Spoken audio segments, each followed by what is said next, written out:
Hello, Community Bible Church. It's Pastor Joel.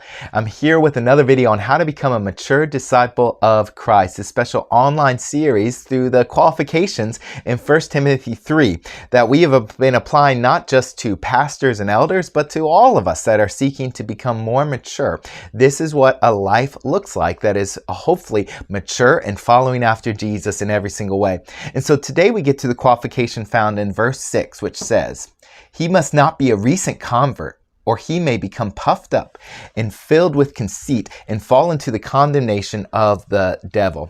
And so one of the qualifications to be a mature disciple of Jesus Christ is not to be immature, not to be brand new at this. And so the Greek word actually, when it talks about not be a recent convert, is actually a Greek word that talks about a tree just being freshly planted into the ground. So that's the imagery that I want you to think of. It's just that small tree that is just starting to sprout up. Now that is okay for a baby tree to be small. It's okay for a child to only have milk instead of real food. The problem is that as you grow up, you should desire more solid food. And that's what the Apostle Paul talks about. The problem is if you are a small tree, for instance, and you don't have very many roots, well, that's to be expected when you're a brand new tree.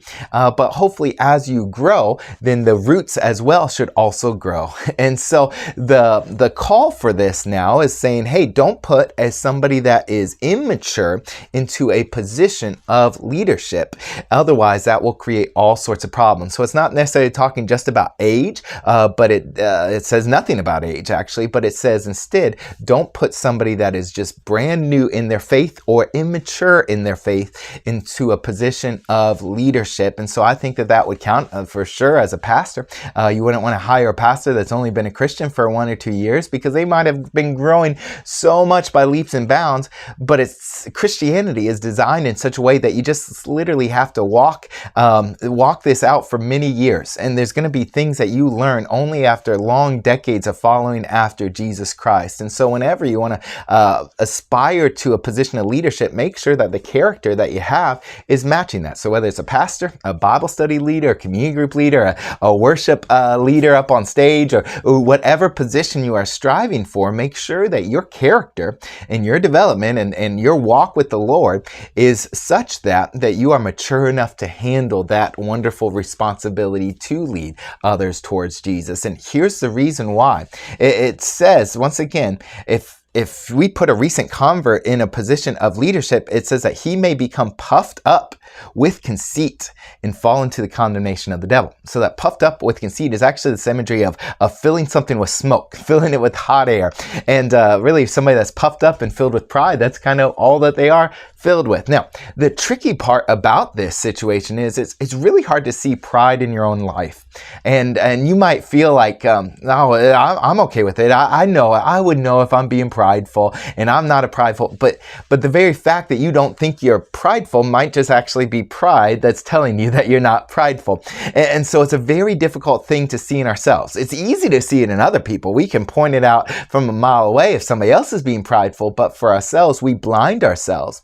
And so another pastor has put it this way, and I've really appreciated it. He said, one way to tell if pride is an issue in your life, if you see other people and are saying, man, that guy is prideful, or that lady is so prideful, so arrogant, and that just is really irritating you, it probably means you also have pride in your own heart. Because the reason why that's such an irritating thing for you when you see somebody else get so prideful is because you're like, no, I'm better than they are. Who do they think that they are, that they're that awesome? Don't they know that I'm better? And so usually that's one of the best indications I've ever found to say, man, if I'm struggling with pride, it's usually those moments where I'm like upset at somebody else for being prideful and arrogant as well. And so make sure that you are constantly going back to the Lord, repenting of that sin, seeking after Him, lifting Him up, and not trying to lift up yourself. Because if you notice, if you get puffed up with pride, you fall into the same condemnation as the devil.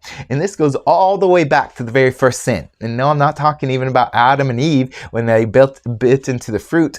No, before that, do you remember back in heaven, before all of this, before the fall and all of that. There was Satan, and he said, I want to be like God. I want to be like the Most High. And he had this pride that lifted him up into a position, trying to get himself higher. And because of that, he fell into condemnation instead. And so we need to be careful not to fall into that same type of condemnation by trying to lift ourselves up, doing the exact same thing that Satan did. Instead, as a Christian, as a servant of God, we lower ourselves as low as we possibly can, because that is what Jesus did. In Philippians chapter 2, it says, have this mind in you that was also in Christ Jesus. And even though he is in the form of God, did not count himself equality with the Father, but came down in the form of a servant. And so we need to have that mindset as well. If you are a leader or ever get called or given that responsibility, make sure you first say, you know what? All I got to do is serve here. I just got to be like Jesus and wash feet. Now that might be from on stage. It might be in the background that nobody's watching, but we know that God watches, God cares. And the best thing we can do is simply just serve him with the gifts that he has given us. Have a great day. God bless.